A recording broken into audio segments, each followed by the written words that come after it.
सभी को राधे राधे। आशा है आप सभी कुशल मंगल होंगे तथा स्वस्थ होंगे। आज हम बात करने जा रहे हैं अक्षय तृतीया से जुड़ी कुछ विशेष 25 बातें। कल अक्षय तृतीया है, इसी अवसर पर हम अक्षय तृतीया के बारे में बताने जा रहे हैं। शास्त्रों में अक्षय तृतीया को स्वयं सिद्ध मुहूर्त माना गया है। अक्षय तृतीया के दिन मांगलिक कार्य जैसे विवाह, गृह प्रवेश, व्यापार अथवा उद्योग का आरंभ करना अति शुभ फलदायक होता है। सही मायने में अक्षय तृतीया अपने नाम के अनुरूप शुभ शुभ फलदायिनी है। अक्षय तृतीया पर सूर्य व चंद्रमा अपनी उच्च राशि में रहते हैं। आइए चलिए जानते हैं 25 बातों से अक्षय तृतीया का महत्व। नया वाहन लेना या गृह प्रवेश करना, आभूषण खरीदना इत्यादि जैसे कार्यों के लिए तो लोग इस तिथि का विशेष उपयोग करते हैं। मान्यता है कि यह दिन सभी का जीवन में अच्छे भाग्य और सफलता को लाता है। इसलिए लोग जमीन जायदाद संबंधित कार्य, शेयर मार्केट में निवेश, रियल एस्टेट के सौदे या कोई अन्य बिजनेस शुरू करने जैसे काम भी लोग इसी दिन से करने की चाह रखते हैं। ये हो गया पहला। दूसरा है अक्षय तृतीया के विषय में मान्यता यह है कि इस दिन जो भी काम किया जाता है उसमें बरकत होती है। यानी इस दिन जो भी अच्छा काम करेंगे उसका फल कभी समाप्त नहीं होगा। अगर कोई बुरा काम करेंगे तो उस काम का परिणाम भी कई जन्मों तक पीछा नहीं छोड़ेगा। तीसरा, धरती पर देवताओं ने 24 रूपों में अवतार लिया था। उनमें छठा अवतार भगवान परशुराम का था। पुराणों में उनका जन्म अक्षय तृतीया को हुआ था। चौथा, इस दिन भगवान विष्णु के चरणों से धरती पर गंगा अवतरित हुई। सतयुग, द्वापर व त्रेता युग के प्रारंभ की गणना इसी दिन से होती है।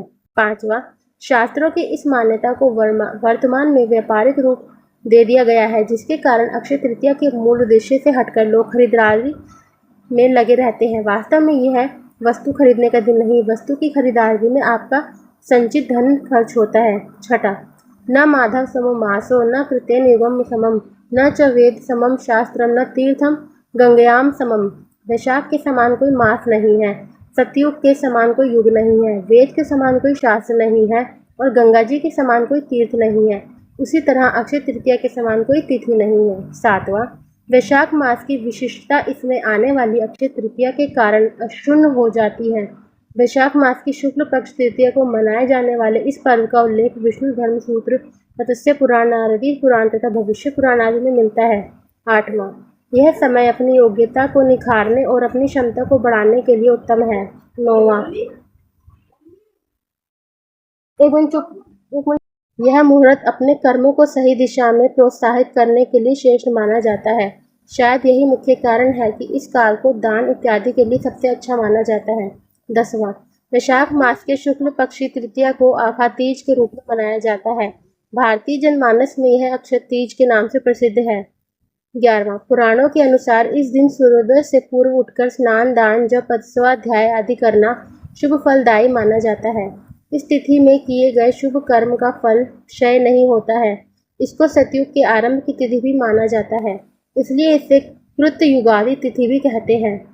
12वां, यदि इस दिन रविवार हो तो वह सर्वाधिक शुभ और पुण्यदायी होने के साथ साथ अक्षय प्रभाव रखने वाली भी हो जाती है। 13वां, मत्स्य पुराण के अनुसार अक्षय तृतीया के दिन अक्षत पुष्प, दीप आदि द्वारा विष्णु भगवान की आराधना करने से विष्णु भगवान की विशेष कृपा प्राप्त होती है तथा संतान भी अक्षय बनी रहती है। 14वां, दीन दुखियों की सेवा करना, वस्त्र आदि का दान करना और शुभ कर्म की ओर अग्रसर रहते हुए मन, वचन व अपने कर्म से अपने मनुष्य धर्म का पालन करना ही अक्षय तृतीया पर्व की सार्थकता है। 15, कलयुग की नकारात्मकता प्रभाव से बचने के लिए इस दिन भगवान विष्णु की उपासना करके दान अवश्य करना चाहिए। ऐसा करने से निश्चय ही अगले जन्म में समृद्धि, ऐश्वर्य व सुख की प्राप्ति होती है। 16, भविष्य पुराण के एक प्रसंग के अनुसार शाकल नगर रहने वाले एक वणिक नामक धर्मात्मा अक्षय तृतीया के दिन पूर्ण श्रद्धा भाव से स्नान, ध्यान व दान कर्म किया करता था, जबकि उसकी पत्नी उसको मना करती थी। मृत्यु के बाद किए गए दान पुण्य के प्रभाव से वणिक द्वारका नगरी में सर्व सुख संपन्न राजा के रूप में अवतरित हुआ। 17वां, इस दिन पवित्र नदियों में स्नान कर सामर्थ्य अनुसार जल, अनाज, गन्ना, दही, सत्तू, फल, सुराही, हाथ से बने पंखे, वस्त्र आदि का दान करना विशेष फल प्रदान करने वाला माना गया है। 18वां, दान को वैज्ञानिक तर्कों में ऊर्जा के रूपांतरण से जोड़कर देखा जा सकता है। दुर्भाग्य को सौभाग्य में परिवर्तित करने के लिए यह दिवस श्रेष्ठ है।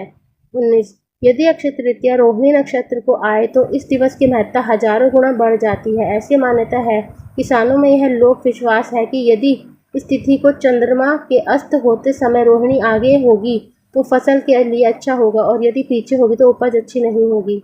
20वां, इस दिन प्राप्त आशीर्वाद बेहद तीव्र फलदायक माने जाते हैं। भविष्य पुराण के अनुसार इस तिथि की गणना युगादि तिथियों में होती है। सतयुग, त्रेता और कलयुग का आरंभ इसी तिथि से हुआ और इसी तिथि को द्वापर युग समाप्त हुआ था। 21वां, रेणुका के पुत्र परशुराम और ब्रह्मा के पुत्र अक्षय कुमार का प्रकट्य इसी दिन हुआ था। इस दिन श्वेत पुष्पों के से पूजन कल्याणकारी माना जाता है। 22वां, धन और भौतिक वस्तुओं की प्राप्ति तथा भौतिक उन्नति के लिए इस दिन का विशेष महत्व है। धन प्राप्ति के मंत्र, अनुष्ठान व उपासना बेहद प्रभावी होते हैं। स्वर्ण, रजत, आभूषण, वस्त्र, वाहन और संपत्ति के क्रय के लिए मान्यताओं ने इस दिन को विशेष बनाया गया है। बिना पंचांग देखे इस दिन को श्रेष्ठ मुहूर्तों में शुमार किया जाता है। 23वां, दान करने से जाने अनजाने हुए पापों का बोझ हल्का होता है और पुण्य की पूंजी बढ़ती है। अक्षय तृतीया के विषय में कहा गया है कि इस दिन किया गया दान खर्च नहीं होता, यानी आप जितना दान करते हैं उससे कई गुना आपके अलौकिक कोष में जमा हो जाता है। 24वां, मृत्यु के बाद जब अन्य लोक में जाना पड़ता है तब उस धन से दिया गया दान विभिन्न रूपों में प्राप्त होता है। पुनर्जन्म से लेकर जब धरती पर आते हैं तब भी उस कोष में जमा धन के कारण धरती पर भौतिक सुख और वैभव प्राप्त होता है। इस दिन स्वर्ण, भूमि, पंखा, जल, सत्तू, जौ, छाता, वस्त्र कुछ भी दान कर सकते हैं। जो दान करने से स्वर्ण दान का फल प्राप्त होता है। 25वां, इस तिथि को चारों धामों में उल्लेखनीय एक धाम भगवान श्री बद्रीनारायण के पट खुलते हैं। अक्षय तृतीया को ही वृंदावन में श्री बांके बिहारी जी के चरणों के दर्शन वर्ष में एक बार ही होते हैं। आशा है हमारी वीडियो आपको अच्छी लगी होगी। ऐसी ही जानकारियों के लिए हमारे चैनल को जरूर सब्सक्राइब करें, लाइक करें तथा शेयर करें।